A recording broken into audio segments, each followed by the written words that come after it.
When we first met, I was amazed the by your expertise in what we'll now call Norus civilization. Because with my friend Mandana Tishyar, she is teaching in Alamet Tabatabai University, one of the, I would say, best universities. Yeah, I know her personally also. Yeah. So we have this concept of Norus civilization, rather than dividing to Iran Zamin, Turan Zamin, Hindustan. But we also belong to Norus civilization, and you are probably one of those people from Hindustan uh, who is proficient in two languages, both Farsi Right. and Turk, and who is also has the will to discover more. Could you please tell about your experience, your academic experience, which is connected with your life? Sure. First of all, I would like to say thank you from my bottom of my heart that we met in one conference in Delhi. And I was also really very surprised to know about your academic background because I have been to Central Asia so many times. And generally, people speak their Russians or Kazakh or Uzbek language. But when I met you, you were speaking so fluent English, you know a little bit Hindi, you know are fluent in Russian as well as other Central Asian languages. So it's my pleasure to meet you in that conference, and this is our second meeting, and it's always gives me immense pleasure to meet such a scholar who is having a diverse background of culture, language, civilization.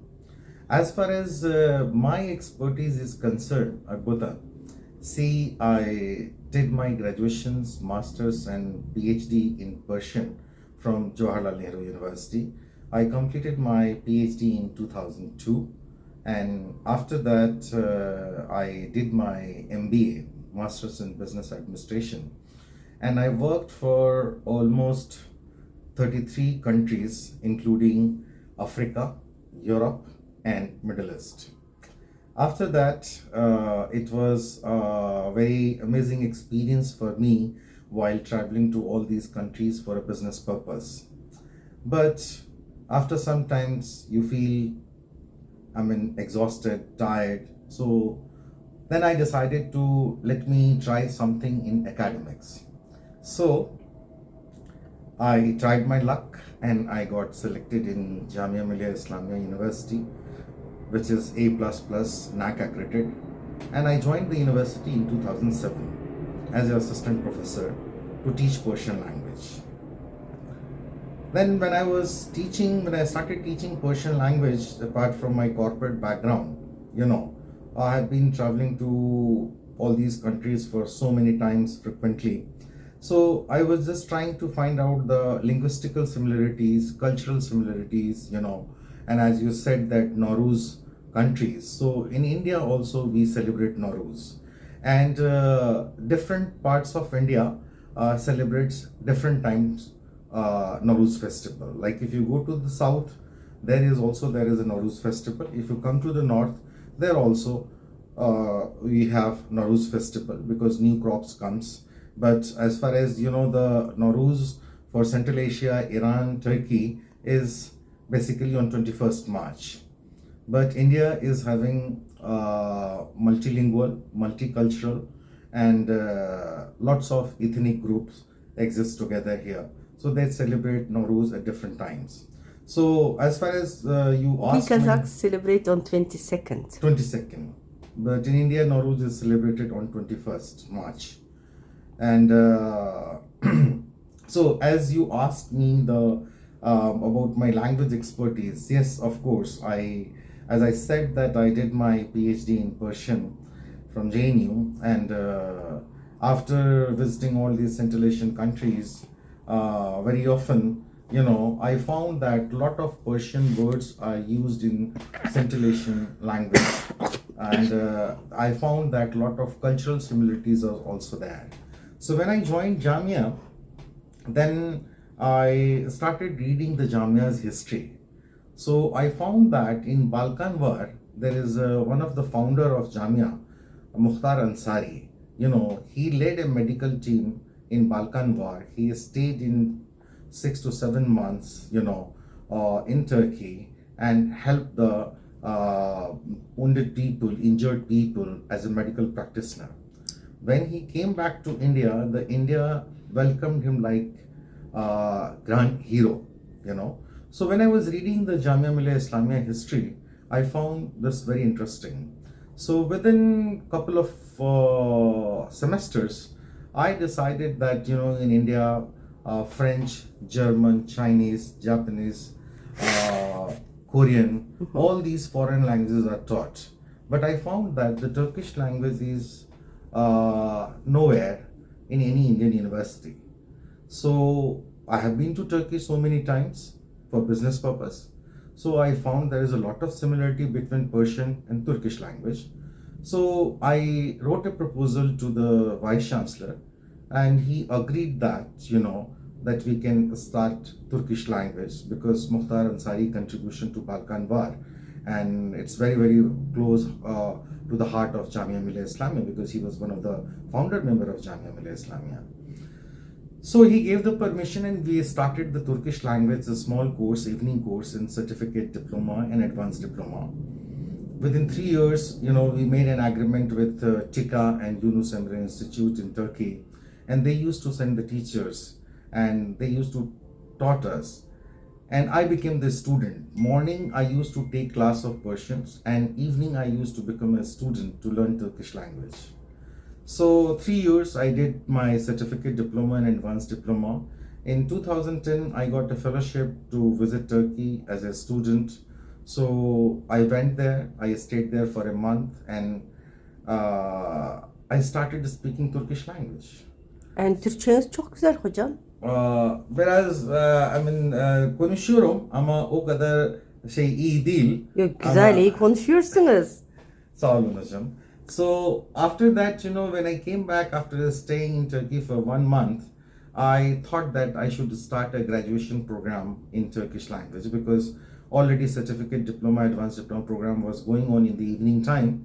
So again, I proposed this to my vice chancellor and he agreed that, okay, we should have a graduation program. So in 2012, we started 3 years graduation program, and the first response was for 20 seats, we received more than 1,500 application forms to get admission. It was a very, very tough competition, but anyhow, we selected 20 students. My first batch got passed out in 2015. And once these 20 students, they got the bachelor degree in Turkish language, there is a lot of company, Indian and foreign multinational company, who are ready to hire them. So my students got placed in Amazon, IBM, Wipro, and a lot of other IT companies, banking sectors, tourism sectors. So it was a very, nice experience for me when I see that my own students are graduating and they're getting a job of 70,000, 80,000, 60,000 rupees per month. So then I thought that, I'm just a certificate diploma and advanced diploma student. I don't have any master degree in Turkish language. So in 2013, I tried to do my master's. So I never wanted to be in any crowded city of Istanbul. I thought that it's better to go a small city where I can learn the culture, where I can learn the language, and I can focus on the study. So I chose Kayseri, and there is a RGS University. And thanks to my teacher who taught me there, Turgut Hoca, Atabe Hoca, they taught me, they gave me a special attention to me, and I did masters from RGS University, and I came back to India. With this experience, what I felt that what the master degree which we are giving here, it was a totally different kind of master degree which I got. So I learned many new things, many new teaching techniques, and I implemented here in India in our graduation programs. And since then, there is no look back, that the teaching methodology which I learned from Turkey, So I implemented the same here, giving assignments, making presentations to the from the student side. And gradually, what happens that till today, this Turkish language and literature program is running very successfully in Jamia. And Jamia is the only one university who is teaching Turkish language as graduate level in all over India. So that's my small contribution towards the academics. And as far as the linguistical similarities between Turkish language and Persian and Indian, I found many common words are there in Hindi, which is Turkic origin. Many common words are there in Turkish language from Persian, Arabic. So for me, it's a very, very amazing experience, and still I'm trying to be a student of Turkish language. I'm learning every day new things. That's how my experience is with the Turkish and Farsi. Well, Professor, you, I was actually amazed when you told me that you would even go to do PhD in one of Central Asian Turkic countries in Turkic studies. And when I went back to Kazakhstan, you know that my grandfather is one of the most famous nowadays Turkologists. He was amazed. He said, well, if this person would like to come from India and do his PhD, he's welcome. But one thing, of course, we are multidisciplinary. And with your level of expertise, you just can start discovering us and writing, publishing, because what you're doing, you're now an ambassador not only of Turkey but of Turkic civilization in India. This is how I felt, and I was amazed, and we were discussing it on the level on the embassies, Ministry of Foreign Affairs, and of course not only Kazakhstan, but I believe each and every of Turkey country does need a friend of our culture and civilization as you are. So I would like to wish you all the success in your very interesting academic and educational road way, and let it bring prosperity to India and to us. Sure, of course. It's my dream project to do PhD in Turkic studies, and I don't know when I will get time to pursue this, my dream. Presently, I'm busy with Prime Minister's Museum and Library, working as a senior fellow, working on Darashiko. But this time factor is very important, for me, because I'm so much engaged in my research work, as well as the teaching and this conducting classes for the students. So I don't get time to pursue my own dreams. But inshallah, if Allah wish, definitely one day, whatever the age I'm going to have, I will try to fulfill my dream to do a PhD in Turkic studies, so that I can bring the culture together, the linguistical similarity which we have, because this is a global world, the world is becoming a global village. So I want that the heart-to-heart connection between Central Asian and Indian people should be there, and in this way we can. In fact, it was my another dream, to open Turkic studies in Jamia, that where the Kazakh, Turkmen, Kyrgyz, Uzbek language should be there, and we can open a center for Turkic studies. In fact, I was planning to open a Indo-Turkic Friendship Association, but somehow it could not work. But maybe if Allah gives time, inshallah, I will try to fulfill my dream also. I will try to pursue my I'm sure you PhD will in get Turkic support in studies. this, because it is important. For us, it is important. And you know that in Central Asia, we also do have a lot of good emotions towards Hindustan and Indians. That's true. That's true.